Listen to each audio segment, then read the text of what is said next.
The social credit system will go nationwide next year, and few here are willing to criticize it, something that may pose a risk itself for a bad score and the life that comes with it. All 6 chargers running at full capacity.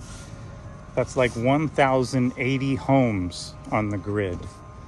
Just a little food for thought. It's things people don't realize, the amount of energy it takes to fast charge these batteries. All kinds of brand new stuff evolving that you guys need to know. Put on your seatbelts. Let's just dive right in.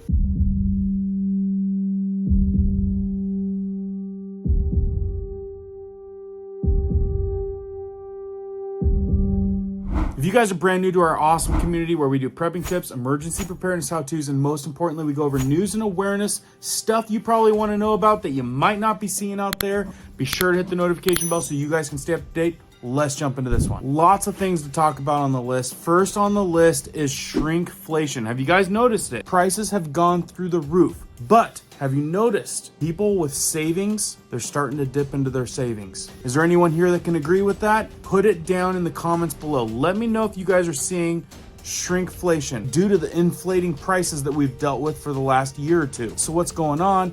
People are starting to complain about the prices. So what has to happen? Well, they're going to tell you that they're going to drop the prices. Have you seen this happening? They're going to drop the prices, but they're going to shrink the products even more so that they actually make a gain on the profit. Drop the packaging size 25%, but then just drop the overall price 15%. As many people would see, this is a more realistic number to pay for that price. But you guys need to pay attention because these sizes are much smaller than what you are used to or used to have been paying. Put that on your radar and be watching for that, because when we've all had savings before the demic and now across the board we're down 40%, a lot of people have blown completely through their savings just to pay the increased rent, the increased power bill, and God forbid the grocery prices that have went through the roof 40 to 200% more. People are burning through their savings.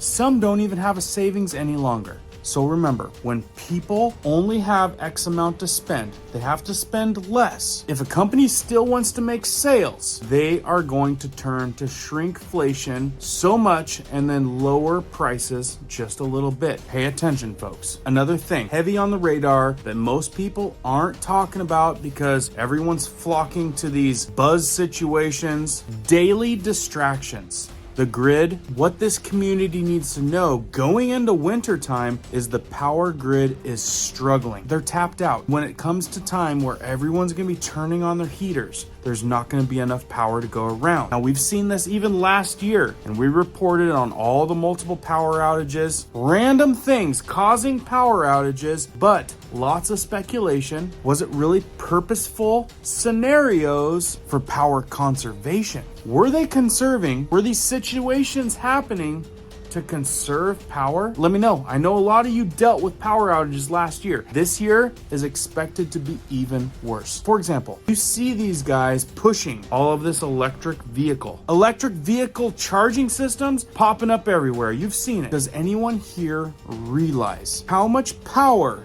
that one of those charging systems needs to just power a vehicle? Watch this guy explain it better than I can. People need to understand the wool that's getting pulled over their eyes. Hey, I'm just doing a quick little video here just to give people an idea of how much energy it takes to charge an electric vehicle. I'm at Electrify America. This is a 350 kilowatt station. I'm consuming roughly 137 kilowatts. It'll fluctuate. Sometimes I can go up to the full 350. But to put this into perspective, an average home consumes 1.25 kilowatts per hour. 135 kilowatts per hour. It's like the equivalent of 106 homes on the grid, just this one station. Now, if I was going to get the full 350 kilowatts like these can supply, that would be the equivalent of 280 homes. Now think about all 6 chargers running at full capacity. That's like 1,080 homes on the grid. Just a little food for thought. It's things people don't realize the amount of energy it takes to fast charge these batteries. It's a huge amount of electricity, and now you understand why the electric companies can't even supply that much power to one spot. It's like, think of 1,600 homes and how much copper and wire that would take to supply that many houses. So yeah, it's pretty cool. Somebody else just pulled in, and yeah, there goes another 280 homes on the grid as soon as he plugs in. So just a little food for thought. I do love my electric vehicle. They're awesome, they're quiet, but it's just something that people don't really think about. Let's show you my dash. They're great cars. I really like them. So yeah, forget about range and all that. I'm just talking about what it takes to fast charge one. It's a ridiculous amount of money. Okay, now I'm at like 100. So that's like 100 homes right there. 120 kilowatts, because 1.21 kilowatts per hour is what a house uses. So yeah, they got to figure something out, because to have every car in America on the grid, it's going to be, I don't even know what those numbers would be. Well, just food for thought, and I thought I'd talk about it while I'm sitting here charging, waiting. It's another thing, got to wait here for 30 minutes. But and then sometimes Electrify America, half of these chargers are broken, or I think they're throttling them down because the grid can't even handle it. So I think that's what's happening. I don't know, but like for instance, this one here wasn't working. So, oh yeah, look, unavailable. Yeah, there you go. That's usually the case. So either you're waiting in line for somebody, or half of these chargers don't even work. And I'm not complaining. Maybe I sound like it, but it's an issue, and hopefully they figure this out. And where's the electricity coming from at night? It's not solar. And I don't know. You guys can comment and, you know, blow steam, whatever you want. I just wanted to show you what it's like and give you a little concept of the amount of energy used. All right. Talk to you later.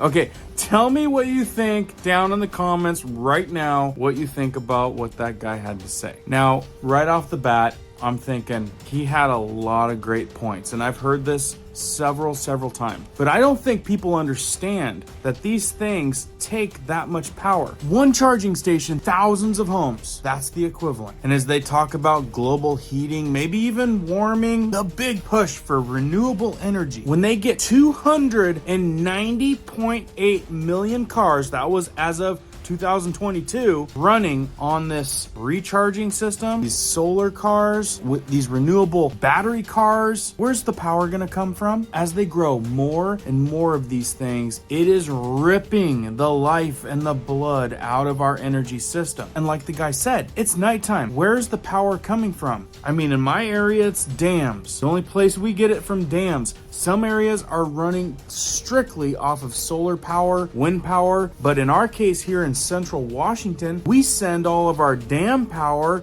and sell it to California. Folks, there's only so much to go around. And we all know they're taking down nuclear facilities left and right, taking out dams left and right for the fish's sake. People, think about it. Where is the power gonna come from when everyone flips on their heater this winter? You know how many more car charging stations there are from last year? It's a big problem, and you all should be aware of it. This isn't the only place that they're fooling you. They're fooling you in the grocery stores right now. If you guys haven't seen this video right here, I'm gonna pin it down in the comments below, and I'm gonna put it in the top of the description. Be sure to watch it. We need all the ammo we can get to fight against all of the corruption going on these days. Also, before we move on, you guys are wanting to support American-made, non-toxic products and support family-owned business instead of the corrupt monopoly that has money over your guys' best interest, be sure to visit switchwithrhlriversidehomesteadlife.com down in the description below and switch over your home to a clean home and support agenda you guys believe in. Now, another thing that we need to move on to that you guys need to keep your eyes peeled on, digital ID. This is coming on faster and faster, and these are things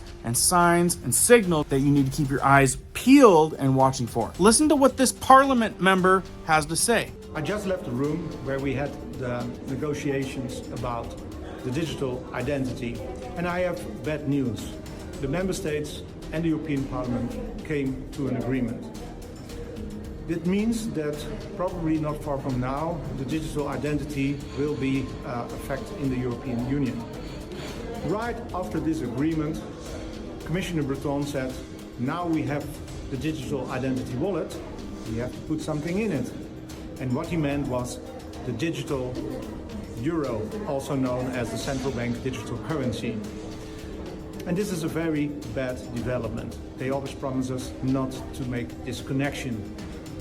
And even a lot of experts, privacy experts and security experts, warned also last week this is a very bad idea for our privacy and our freedom.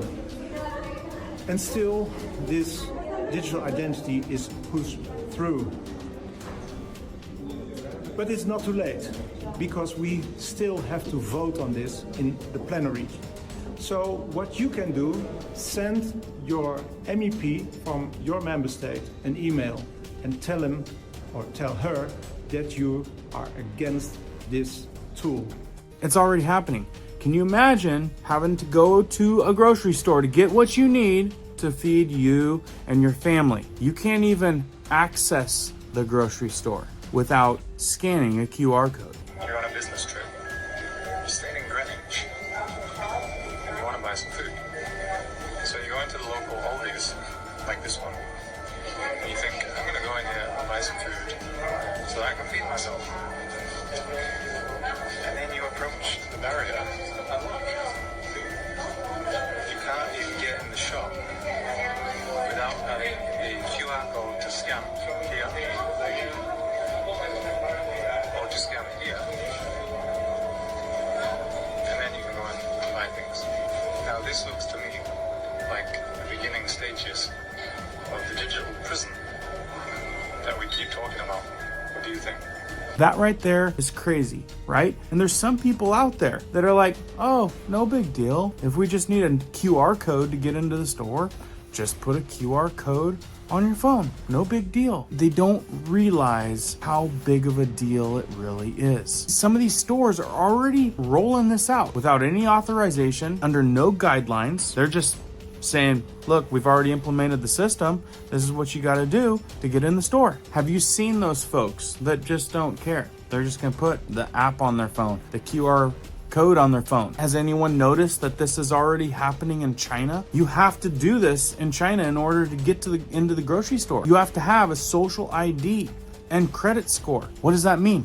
Well, let's say you're not good or you're posting things on social media, whether it's Facebook or TikTok or Instagram, something that doesn't go along with their terms. Well, too bad Mary doesn't get to go into the store and buy groceries for the week or the couple weeks for her and her family until she gets that score back up. Folks, the writing is on the wall. And like I said, there's a lot of people out there sleepwalking. And that's why I'm here. I'm here to spread awareness, hopefully to help people get to the point where they start thinking a little bit. We're not going to do a super deep dive on any subjects, but hopefully enough to get people researching themselves. And then what comes next? Digital currency. And where do you think that's going to come? Central bank. We already have driver's license, passports. What's the reason to have a digital ID? We already can pay with our cell phone, tap, whatever it is. What's the purpose of having digital ID? You guys got to look at the rabbit trail that this is going down. So when people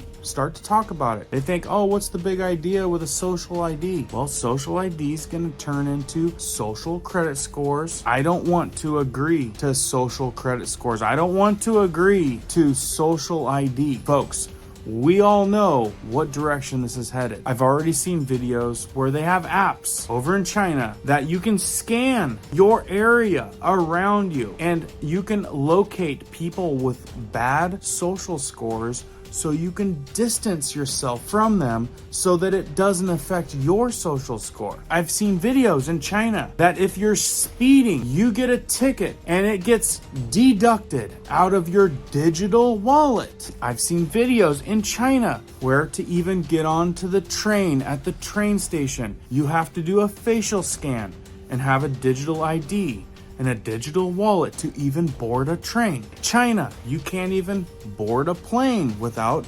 facial recognition. You can't purchase something at a vending machine without facial recognition, digital ID and wallet. You folks want to know where it's headed. Take a good look at China, because this is what all of the decision makers that we have right now are going for. This is what they're pushing for. And you got to be mindful of all the distractions out there as these bills slowly get passed. These 500-page bills that no one's going to read through. These things are hidden in the back end of that stuff and getting passed daily. Sky's the limit with this thing. I mean, think about it. You want to drive somewhere, they're going to reduce the area that you can travel. That's guaranteed. Let's say your social credit score is got to be 300 for you to access and drive your car, because a legal car will take the recognition of your social credit score in order to turn it on. Maybe it's time to think about an older car. Maybe another reason why they're pushing brand new cars with all the brand new technology in them. Just crazy thoughts. You guys let me know what you think down in the comments below. Share this, please share this. Get people's mind turning. We gotta wake more folks up. We need more people thinking the same way we do and not so blind to the obvious. Wouldn't you agree? I got a lot more great things coming this week. Be sure to subscribe, hit the notification bell so you don't miss anything. Watch these two videos right up here. Also, very good information you might not know about if you haven't watched them already. And visit our site, switchwithrhl.com, if you want American-made, non-toxic consumer goods in your home and be supporting family-owned business instead of the agenda-driven conglomerates. As I know more, I'll keep you guys posted. Keep prepping, keep learning, keep doing. We'll see you on the next one.